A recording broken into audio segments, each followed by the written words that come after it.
'Cause I am yours and you are mine.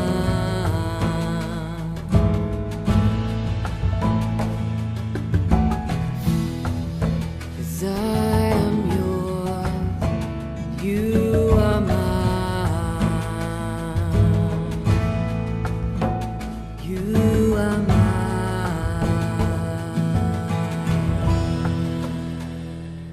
సమూయేలు 2వ గ్రంథము 1వ అధ్యాయము 1వ వచనం నుండి.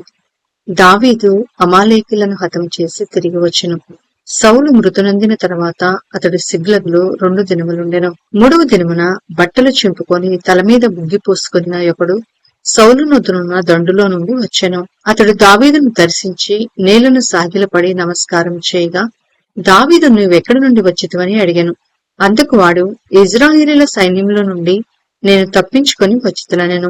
జరిగిన సంగతులేవో నాతో చెప్పుమని దావీదు సెలవీయగా, వాడు జనులు యుద్ధమందు నిలువలేక పారిపోయిరి.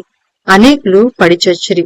సౌలును అతని కుమారుడైన యోనాతానును మరణమైరి అనెను.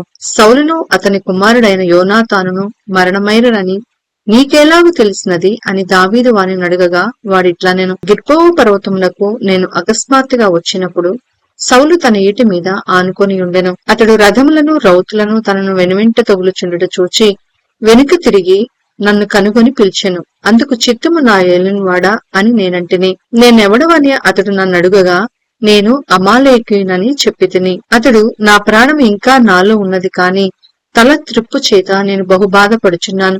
నీవు నా దగ్గర నిలువబడి నన్ను చంపమని సెలవీయగా, ఇలాగూ పడిన తరువాత అతడు బ్రతుకుడని నేను నిశ్చయించుకొని అతని దగ్గర నిలిచి అతన్ని చంపితిని. తరువాత అతని తల మీదనున్న కిరీటమును హస్తకంకణములను తీసుకొని నా ఏలిన వాడవైన నీ యొద్దకు వాటిని తెచ్చియున్నాను అనెను. దావీదు ఆ వార్త విని తన వస్త్రములు చింపుకొనెను. అతని యొద్దనున్న వారందరూ అలాగున చేసి సౌలును యోనాతానును యెహోవా జనులను ఇజ్రాయేలు ఇంటివారును యుద్ధములో కూలిరని వారిని గూర్చి దుఃఖపడుచు ఏడ్చుచు సాయంత్రం వరకు ఉపవాసం ఉండిరి. తరువాత దావీదు నువ్వెక్కడ నుండి వచ్చితివని ఆ వార్త తెచ్చిన వారిని అడుగగా, వాడు నేను ఇజ్రాయేలు దేశమున నివసించు అమాలేకీయుడగు ఒకని కుమారుడనెను.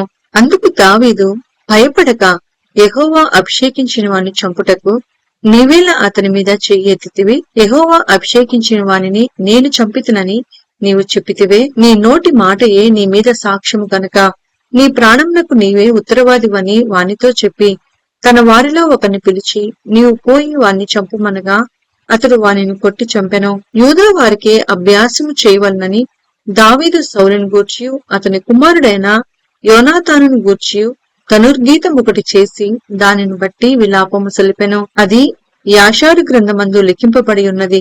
ఎట్లనగా, ఇజ్రాయేలు నీకు భూషణమగు వారు నీ ఉన్నత స్థలముల మీద హతులైరి. ఆహా, బలాఢ్యులు పడిపోయిరి. ఫిలిష్తీల కుమార్తెలు సంతోషింపకుండునట్లు, సున్నతి లేని వారి కుమార్తెలు జయమని చెప్పకుండునట్లు ఈ సమాచారము గాతులో తెలియజేయకుడి. అష్కెలోను వీధులలో ప్రకటన చేయకుడి. గిల్బోవ పర్వతములారా, మీ మీద మంచైనను వర్షమైనను ప్రథమ ఫలార్పణకు తగిన పైరుగల చేలైనను లేకపోవునుగాక. బలాఢ్యుల డాళ్లు అవమానముగా పారవేయబడెను. తైలము చేత అభిషేకింపబడని వారిదైనట్టు సౌలు డాలును పారవేయబడెను. హతుల రక్తము ఒలికింపకుండా బలాఢ్యుల క్రొవ్వును పట్టకుండా యోనాతాను విల్లు వెనుక తీయలేదు. ఎవరినీ హతము చేయకుండా సౌలు కత్తి వెనుక తీసినది కాదు. సౌలును యోనాతానును తమ బ్రతుకునందు సరస్సులుగాను నెరరుగల వారుగాను ఉండిరి. తమ మరణమైనందునను వారు ఒకరినొకరు ఎడబాసిన వారు కారు. వారు పక్షిరాజుల కంటే వడిగలవారు, సింహముల కంటే బలముగలవారు. ఇజ్రాయేలుల కుమార్తెలారా, సౌలును గూర్చి ఏడువుడి. అతడు మీకు ఇంపైన రక్తవర్ణపు వస్త్రములు ధరింపచేసినవాడు, బంగారు నగలు మీకు పెట్టినవాడు. యుద్ధ రంగమందు బలాఢ్యులు పడి ఉన్నారు. నీ ఉన్నత స్థలములలో యోనాతాను హతమాయెను. నా సహోదరుడా యోనాతానా, నీవు నాకు అతి మనోహరుడవై ఉంటివి. నీ నిమిత్తము నేను బహు శోకము నొందుచున్నాను. నా యందు నీకున్న ప్రేమ బహు వింతైనది. స్త్రీలు చూపు ప్రేమ కంటెను అది అధికమైనది. అయ్యయ్యో, బలాఢ్యులు పడిపోయిరి, యుద్ధ సన్నదులు నశించిపోయిరి. సమూయేలు 2వ గ్రంథము 2వ అధ్యాయము 1వ వచనం నుండి. ఇది జరిగిన తరువాత యూదా పట్టణంలోనికి నేను పోదునా అని దావీదు యెహోవా యుద్ధ విచారణ చేయగా పోవచ్చునని యెహోవా అతనికి సెలవిచ్చెను. నేను పోవలసిన స్థలం మీదని దావీదు మనవి చేయగా హెబ్రోనుకు పొమ్మని ఆయన సెలవిచ్చెను. కాబట్టి యెజ్రెయేలీయురాలగు అహీనోయము కర్మేలుడగు నాబాలునకు భార్య అయిన అబీగయీలు అను తన ఇద్దరు భార్యలను వెంటబెట్టుకొని దావీదు అక్కడికి పోయెను. మరియు దావీదు తన యొద్దనున్న వారినందరినీ వారి వారి ఇంటి వారిని తోడుకొని వచ్చెను. వీరు హెబ్రోను గ్రామములలో కాపురముండిరి. అంతటి యూదావారు అక్కడికి వచ్చి యూదావారి మీద రాజుగా దావీదునకు పట్టాభిషేకము చేసిరి. సౌలును పాతిపెట్టిన వారు యాబేష్గిలాదు వారని దావీదు తెలుసుకొని యాబేష్గిలాదు వారి యొద్దకు దూతలను పంపి, మీరు ఉపకారము చూపి మీ ఏలిన వాడైన సౌలును పాతిపెట్టితిరి కనుక యెహోవా చేత మీరు ఆశీర్వచము నొందుదురు గాక. యెహోవా మీకు కృపను సత్య స్వభావమును అగపరచును. నేనును మీరు చేసిన ఈ క్రియను బట్టి మీకు ప్రత్యుపకారము చేసేదను. మీ యజమానుడగు సౌలు మృతునందెను కాని యూదావారు నాకు తమ మీద రాజుగా పట్టాభిషేకము చేసి ఉన్నారు కనుక మీరు ధైర్యము తెచ్చుకొని బలాఢ్యులయుండుడని ఆజ్ఞనిచ్చెను.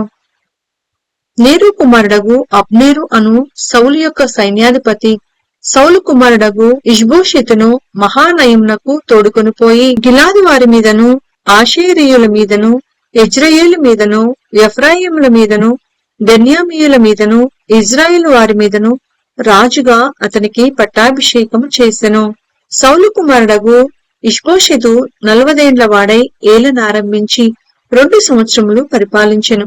అయితే యూదావారు దావీదు పక్షమున నుండిరి. దావీదు హెబ్రోనులో యూదావారి మీద ఏలిన కాలమంతయు 7 సంవత్సరములు 6 మాసములు. అంతలో నేరు కుమారుడగు అబ్నేరును సౌలు కుమారుడగు ఇష్బోషెతు సేవకులను మహానయములో నుండి బయలుదేరి గిబియోనునకు రాగా సెరూయా కుమారుడగు యోవాబును దావీదు సేవకులను బయలుదేరి వారిని ఎదిరించుటకై గిబియోను కొలనునకు వచ్చిరి.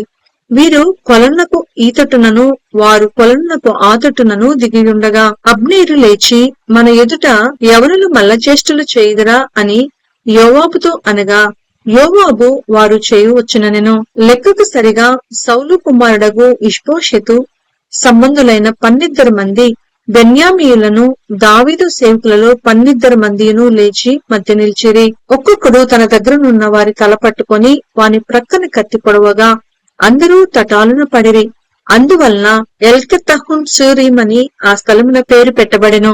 అది గిబియోనునకు సమీపము. తరువాత ఆ దినమున ఘోర యుద్ధము జరగగా అబ్నేరును ఇజ్రాయేలు వారును దావీదు సేవకుల ఎదుట నిలువలేక పారిపోయిరి. సెరూయా 3 కుమారులకు యోవాబును అబీషయును ఆసాహేలును అచ్చట నుండిరి.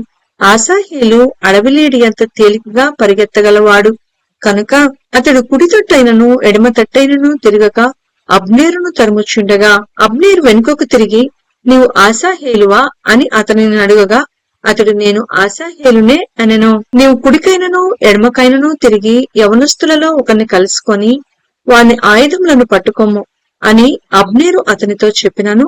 ఆసాహేలు ఈ తట్టైనను ఆ తట్టైనను తిరగక అతని తరుమగా అబ్నేరు నన్ను తరుముట మాని తొలగిపోమ్ము, నేను నిన్ను నేలకు కొట్టి చంపిన ఎడల నీ సహోదరుడగు యోవాబు ముందు నేనెట్లు తలనెత్తుకొనగలనెను. అతడు నేను తొలగననగా అబ్నేరు ఈట మడమతో అతని కడుపులో పొడిచినందున ఈట అతని వెనుకకు వచ్చెను కనుక అతడు అచ్చటనే పడిచొచ్చెను. ఆసాహేలు పడిచొచ్చిన స్థలమునకు వచ్చిన వారందరూ నిలువబడిరి కాని యోవాబును అబీషయును అబ్నేరును తరుముచు గిబియోనను అరణ్య మార్గంలోని గీహా ఎదుటి అమ్మాయను కొండకు వచ్చిరి. అంతలో సూర్యుడు అస్తమించెను. బెన్యామీనీయులు అబ్నేరుతో గుంపుగా కూడుకొని ఒక కొండ మీద నిలువగా అబ్నేరు కేక వేసి కత్తి చిరకాలము భక్షించిన అది తుదకు ద్వేషమునకే హేతువగునని నీవెరుగుదువు కదా.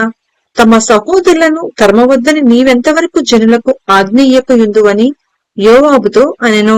అందుకు యోవాబు దేవుని జీవం తోడు జగడమునకు నీవు వారిని పిలువకయుండిన ఎడల జనులందరూ తమ సహోదరులను తరుమక ఉదయంననే తిరిగిపోయుందురని చెప్పి బాకా ఊదగా జనులందరూ నిలిచి ఇజ్రాయేలు వారిని తరుముటయు వారితో యుద్ధము చేయుటయు మానిరి. అబ్నేరును అతని వారును ఆ రాత్రి అంతా మైదానము గుండా ప్రయాణం చేసి యోర్దాను నది దాటి జిత్రోను మార్గమున మహానయమునకు వచ్చిరి. యోవాబు అబ్నేరును తరుముట మాని తిరిగి వచ్చి జనులను సమకూర్చి లెక్క చూడగా దావీదు సేవకులలో ఆసాహేలుగాక 9 మందుగురు లేకపోయిరి. అయితే దావీదు సేవకులు బెన్యామీలలోను అబ్నేరు జనులలోను 360 మందిని హతము చేసిరి. జనులు ఆసాహేలును ఎత్తుకొని పోయి బెత్లెహేములోనున్న అతని తండ్రి సమాధి యందు పాతిపెట్టిరి. తరువాత యోవాబును అతని వారును రాత్రి అంతయు నడిచి తెల్లవారు సమయమున హెబ్రోనుకు వచ్చిరి.